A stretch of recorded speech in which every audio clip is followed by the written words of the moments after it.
तो students, crash course की last class के अंदर हमने आपको इक्विवेलेंट मास और एन फैक्टर के बारे में बताया था। आगे बढ़ने से पहले मैं आपको याद दिला दूं कि हम किन किन बातों के बारे में अभी तक जान चुके थे। हमने equivalent mass, molecular mass upon n factor, और एन फैक्टर क्या होता है ये भी मैंने आपको काफ़ी डिटेल में बता दिया था।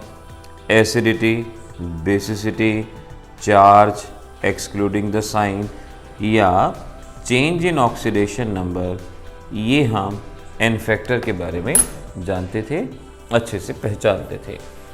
अब ये टॉपिक अगर हमारा हो गया तो एक आध क्वेश्चन यहाँ से बनता है, एग्ज़ाम में आता है, तो हम ये मान लेंगे कि ठीक है, एक एरिया हमारा कवर हो गया। अब आगे बढ़ते हैं। Numericals based upon reaction. वैसे तो रिएक्शन के बेसिस पे बहुत तरह के, कई तरह के ढेर सारे न्यूमेरिकल रहते हैं। स्टेप वाइज मैनर में बढ़ेंगे और स्टेप वाइज मैनर में बढ़ते हुए हम उनको सॉल्व करेंगे। फिलहाल हम रेडॉक्स रिएक्शन के बारे में बात कर रहे हैं। देखिए ज़रा गौर कीजिए, इस टाइप का न्यूमेरिकल पास्ट एग्जामिनेशंस में देखा गया है। इस तरह का एक न्यूमेरिकल एग्जामिनेशन में ज़रूर आता है। मैंने तो एक सिंपल सा एग्जांपल लिया है आपको भी समझाने के लिए। कहा गया find out number of moles of FeSO4 reacts with 5 moles of K2Cr2O7 in H2SO4। K2Cr2O7 हो सकता है, KMnO4 हो सकता है, कोई और रिएजेंट हो सकता है, FeSO4 की जगह कुछ और हो सकता है। आप यहाँ पर इस बात को समझने की कोशिश कीजिए, दो रिएजेंट हैं, एक ऑक्सीडाइजिंग एजेंट है जो कि दूसरे के ऊपर रिएक्ट कर रहा है। अब इस तरह के क्वेश्चंस को सॉल्व करने के लिए आपको कुछ बेसिक बातें पता होनी चाहिए। मैं इस क्वेश्चन पे अभी थोड़ी देर में आता हूँ, उससे पहले आपको यहाँ कुछ बातें बताता हूँ जिससे कि आप रिएक्शंस के बारे में थोड़ा सा बेटर वे में समझ पाएँ।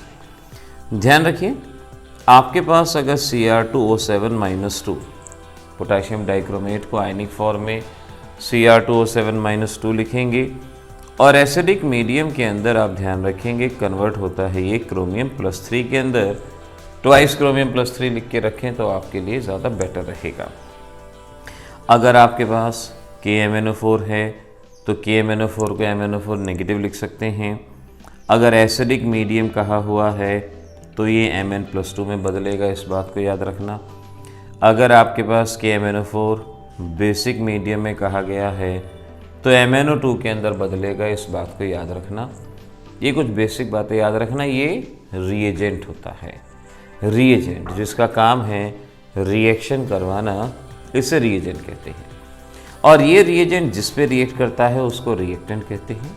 अब जैसे एग्ज़ाम में FeSO4 दिया है, आपको समझना होगा कि आयनिक फॉर्म में इसका मतलब होगा Fe+2 जो कि रिएक्शन के दौरान ऑक्सीडाइज होके Fe+3 में कन्वर्ट होगा। तो FeSO4 अगर दिया गया है तो इसका मतलब है Fe+2। ऐसे ही अगर आपको सल्फाइड दिया गया है तो वो बदलेगा सल्फर के अंदर। अगर आपको सल्फाइट दिया गया है SO3-2 तो वो बदलेगा सल्फेट के अंदर, इतना याद रखना। अगर आपको ऑक्जेलिक एसिड COH दिया गया है, इसको आप ऑक्जेलेट आयन भी कह सकते हैं, ये बदलेगा CO2 के अंदर, इस पॉइंट को याद रखना। आयोडाइड अगर आपके पास है तो ये बदलेगा I2 के अंदर। तो ये छोटी मोटी बातें ये आपको याद रहनी चाहिए कि रिएजेंट किस में बदलता है और रिएक्टेंट किस में बदलता है, ये आपको यहाँ पर याद रहना चाहिए, ये ज़रूरी है। देखो, हर न्यूमेरिकल को करने के एक से ज़्यादा तरह के मेथड हो सकते हैं, लेकिन आपसे कौन सा मेथड आसानी से अप्लाई हो सकता है वो गौर करने लायक बात है। This is one of the method जिसको आप बहुत आसानी से अप्लाई कर सकते हैं, अपने हर क्वेश्चन को करेक्ट कर सकते हैं। अब ये तो होगी बेसिक इन्फॉर्मेशन, रिएजेंट का फंक्शन क्या है, रिएक्टेंट किस में कन्वर्ट होता है, Cl नेगेटिव होगा तो Cl2 के अंदर कन्वर्ट होगा, थायोसल्फेट होगा तो सल्फेट के अंदर कन्वर्ट होगा। तो ये कुछ छोटी छोटी बेसिक बातें ये हमें याद रखनी है। Now find out number of mole of FeSO4, 5 mole of K2Cr2O7। यानी यहाँ K2Cr2O7 रिएजेंट दिया गया है, आप इसको आयनिक फॉर्म में Cr2O7-2 लिखोगे। ये FeSO4 पे रिएक्ट कर रहा है, FeSO4 का मतलब मैंने बताया था Fe+2। देखो क्या करो, बहुत सिंपल सी बात है, पहले रिएजेंट को या रिएक्टेंट जो मर्जी आयनिक फॉर्म में लिख लो। चलो मैंने पहले आयरन लिया है तो मैं पहले आयरन को ही लिख देता हूँ। FeSO4 का मतलब मैं क्या लिखूँगा उसको, Fe+2, और ये किस में कन्वर्ट होगा, Fe+3 के अंदर। Fe+2 से Fe+3 ये हमारे पास बनेगा। चेंज इन ऑक्सीडेशन नंबर देखो, यहाँ पर ऑक्सीडेशन नंबर 2 आएगा, यहाँ ऑक्सीडेशन नंबर 3 आएगा। चेंज इन ऑक्सीडेशन नंबर हुआ 1 यूनिट का, 1 यूनिट का ऑक्सीडेशन नंबर चेंज हुआ। फिर आप लिखो दूसरा K2Cr2O7 आयनिक फॉर्म में लिखा जाएगा, Cr2O7-2 गिव्स यू ट्वाइस क्रोमियम+3। चेंज इन ऑक्सीडेशन नंबर, एक क्रोमियम का ऑक्सीडेशन नंबर 6 आएगा, लेकिन 2 क्रोमियम है तो 12 आएगा। ध्यान से, 2 क्रोमियम का ऑक्सीडेशन नंबर 12 आएगा, एक क्रोमियम का 3 तो 2 क्रोमियम का 6, तो चेंज इन ऑक्सीडेशन नंबर कितना हुआ, 6 यूनिट। आपने इन दोनों रिएक्शंस को लिख लिया, मालूम पड़ा दोनों में चेंज इन ऑक्सीडेशन नंबर कितना है, आपने उसको लिखा। अब किसी भी रेडॉक्स रिएक्शन की एक खास बात है कि जितना ऑक्सीडेशन नंबर डिक्रीज होता है उतना इंक्रीज होता है, यानी दोनों स्पीसीज के अंदर ऑक्सीडेशन नंबर सेम रहता है। अब आपको करना ये है कि इनके ऑक्सीडेशन नंबर को इक्वलाइज करना है।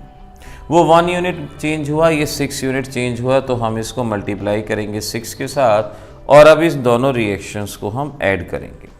6 के साथ मल्टीप्लाई किया, दोनों को ऐड करेंगे तो ये क्या बनता है, 6Fe+2, और क्योंकि इसको मल्टीप्लाई नहीं किया, Cr2O7-2 गिव्स यू 6Fe+3, और साथ में है ट्वाइस क्रोमियम+3।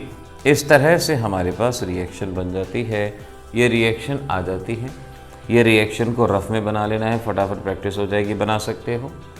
अब इस रिएक्शन से आपको मालूम पड़ता है कि अगर इसके 6 मोल हैं तो इसके 1 मोल है, यानी आप कह सकते हैं 1 मोल ऑफ Cr2O7-2, या इसको पोटेशियम डाइक्रोमेट भी कह सकते हो, reacts with 6 mole of Fe+2 कह सकते हो, या FeSO4। आपसे यही तो पूछा है ना कि 5 मोल पोटेशियम डाइक्रोमेट कितने मोल FeSO4 के साथ रिएक्ट करेगा।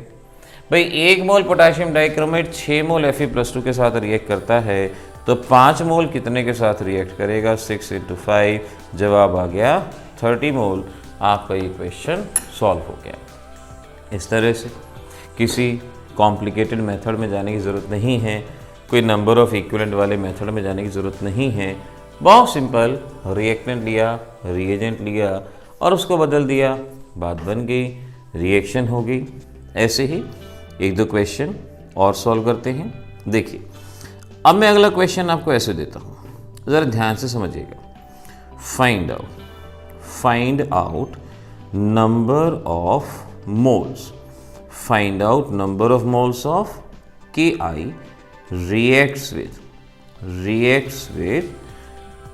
2 moles of KMnO4 in acidic medium। Acidic medium में KMnO4 के साथ कितने मोल रिएक्ट करेंगे Ki के।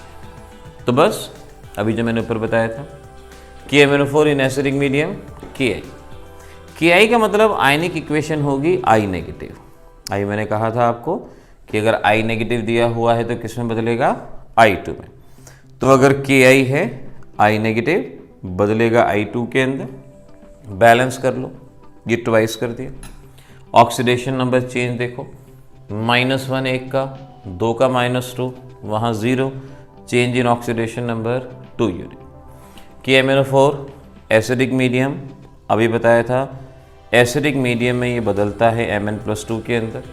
चेंज इन ऑक्सीडेशन नंबर देखो, यहाँ ऑक्सीडेशन नंबर 7, वहाँ 2, चेंज कितने का हुआ, 5 का।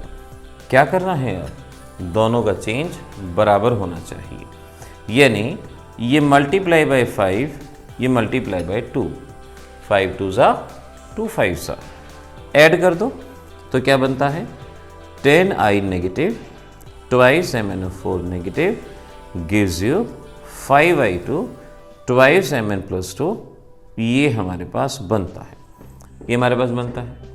हमें पता लगाना है 2 मोल KMnO4 से कितना रिएक्ट करेगा। डायरेक्ट जवाब आ गया 2 mole of KMnO4 reacts with 10 moles of Ki। आगे करने की ज़रूरत ही नहीं है, 2 मोल पूछा था, यहाँ 2 मोल ही कोफिशिएंट आया, जवाब आ गया 10 मोल। ये हमारा आंसर यहाँ पर बनेगा। इस तरह से क्वेश्चन को सॉल्व कीजिए। क्वेश्चन हरगिज़ मुश्किल नहीं है, बहुत ध्यान से आप ट्राई कीजिए, डेफिनेटली आपके जवाब बिल्कुल सही आएंगे। चलो 1-2 क्वेश्चन और ट्राई करते हैं। जैसे आपसे कुछ इस तरह से कहा गया, find out number of moles of Na2SO3 reacts with 10 mole of KMnO4 in basic medium। अगर खुद कर सकते हो तो वीडियो पॉज करो और इस क्वेश्चन को सॉल्व करो कि find out number of mole of Na2SO3 reacts with 10 moles of KMnO4 in basic medium। अगर हो सकता है आपसे तो ज़रूर ट्राई कीजिए, ट्राई करने में कोई बुराई नहीं है। देखिए आपका जवाब क्या आ सकता है। वही का रिएक्शन लिखेंगे, Na2SO3, इसमें SO3 आ गया और ये मैंने अभी बताया था SO3 किस में कन्वर्ट होता है, SO4-2 में। सल्फर का ऑक्सीडेशन नंबर 4, सल्फर का ऑक्सीडेशन नंबर 6, चेंज कितना हुआ 2 यूनिट का चेंज होगा, सल्फर यानी सेंट्रल एटम। KMnO4 इन बेसिक मीडियम, पिछले क्वेश्चन में ये एसिडिक मीडियम में था और बेसिक मीडियम में मैंने बताया कि ये MnO2 के अंदर बदलेगा, MnO2 के अंदर। चेंज इन ऑक्सीडेशन नंबर 7 और 4, चेंज कितने का हुआ 3 यूनिट। बस ये देखना है आपने। अब दोनों को इक्वलाइज करेंगे, 2 को 3 से मल्टीप्लाई किया, 3 को 2 से मल्टीप्लाई किया आपने, दोनों रिएक्शन को ऐड कर दिया। So this is thrice SO3-2 twice MnO4 negative, thrice SO4-2 twice MnO2। और बस यहाँ से पता लगा लो कि मालूम पड़ा, देखो 2 MnO4 का मतलब क्या हुआ, 2 mole of KMnO4। 2 mole of KMnO4 reacts with 3 mole of SO3-2 कह लो या Na2SO3 कह लो, बात एक ही है। तो आपको पता लगाना है 10 मोल KMnO4 कितने के साथ रिएक्ट करेगा, बस 3/2 × 10, 5 15 मोल। ये हमारा जवाब यहाँ पर बहुत आसानी से पूछा जाएगा। इस तरह का क्वेश्चन आपका होना चाहिए, किसी भी तरह की कोई भी गलती नहीं होनी चाहिए। बहुत ध्यान से, बहुत आराम से आपने इनको सॉल्व करना है, किसी भी टाइप की मिस्टेक इसके अंदर नहीं होनी चाहिए। और भी देख लो, और भी आप इस टाइप की रिएक्शन को सॉल्व कर सकते हो। देखो एक लास्ट क्वेश्चन आप ट्राई करना, उम्मीद है आपसे हो पाएगा। Find out number of mole of K2Cr2O7 in H2SO4 reacts with 4 mole of Na2S2O3। मुश्किल कैटेगरी का न्यूमेरिकल इसको माना जाता है, डिफ़िकल्ट मानते हैं इसको। अब इसमें ऑप्शन आ जाएंगे 2, 3, 4, 10, 15 या नन ऑफ दीज, किसी भी तरह का ऑप्शन। अब अपने स्किल्स का इस्तेमाल कीजिए। देखिए साथ साथ सॉल्व करेंगे तो डेफिनेटली साथ साथ सीखेंगे भी। अपने स्किल्स का इस्तेमाल कीजिए, पता लगाने की कोशिश कीजिए क्या जवाब आ सकता है। वीडियो पॉज कीजिए, सॉल्व कीजिए, फिर वीडियो प्ले कीजिए। देखिए potassium dichromate in acidic medium, तो we can understand Cr2O7-2 gives you Cr+3। ये हमारे पास एक का ऑक्सीडेशन नंबर 6, 2 का 12, 1 का 3, 2 का 6, चेंज इन यूनिट 6 हुआ। Na2S2O3 थायोसल्फेट, ये मैंने अभी आपको वर्बली बताया था, थायोसल्फेट। अगर थायोसल्फेट के बारे में नहीं दिया गया कि किस में कन्वर्ट हो रहा है तो ये हमेशा ही किस में कन्वर्ट होता है, सल्फेट के अंदर। सल्फेट के अंदर सल्फर को बैलेंस करें, शायद आप जानते होंगे रिडॉक्स रिएक्शन बैलेंसिंग में हम कभी भी ऑक्सीजन और हाइड्रोजन को पहले बैलेंस नहीं करते, उनके अलावा जो भी एटम है उसको बैलेंस करते हैं। जैसे यहाँ 2 क्रोमियम थे, वहाँ थे, यहाँ भी 2 बैलेंस कर लो। सल्फर का ऑक्सीडेशन नंबर निकालो, 2x, ऑक्सीजन का -2 × 3 is equal to charge that is -2। Now 2x is equal to -2 + 6, 2x is equal to 4, x is equal to 2। यानी एक सल्फर का ऑक्सीडेशन नंबर 2, लेकिन 2 सल्फर है, टोटल ऑक्सीडेशन नंबर कितना आएगा, 4। टोटल कितना आएगा, 4। यहाँ एक सल्फर का ऑक्सीडेशन नंबर 6 आएगा, लेकिन 2 सल्फर है तो 2 सल्फर का कितना आ जाएगा, 12। चेंज कितना हुआ, 4 से 12 की तरफ गया, यानी बाय 8 यूनिट ऑक्सीडेशन नंबर में बदलाव आया। इस तरह से जितने एटम आपको दिए गए हैं सेंट्रल एटम, हर एक के ऑक्सीडेशन नंबर के अंदर आने वाला चेंज देखना है। अब इन दोनों को बराबर कर दो, दोनों को बराबर कर दो। कैसे करोगे, 6 4 ज़ा 8 3 ज़ा 6 4 ज़ा 24, 8 3 ज़ा 24। बस अब देखो 4 Cr2O7 -2, थ्राइस H2O3 -2, 8 क्रोमियम +3 और 6 SO4 -2। अब सॉल्व कर लो। 4 मोल से कितना रिएक्ट करेगा ये पता लगाना है। आप कह सकते हो 3 मोल ऑफ H2O3 यानी sodium thiosulphate reacts with 4 moles of potassium dichromate. 4 moles of potassium dichromate दिख रहा है K2Cr2O7, तो 4 मोल के साथ कितना रिएक्ट करेगा, वो 4/3 × 4 16/3। ये आपका जवाब यहाँ पर आएगा। इस तरह से बच्चों आपने ये सभी न्यूमेरिकल जो कि ऑक्सीडेशन नंबर या रिडॉक्स रिएक्शन पे बेस्ड थे, स्टोइचियोमेट्री, काफ़ी इंपॉर्टेंट न्यूमेरिकल हैं।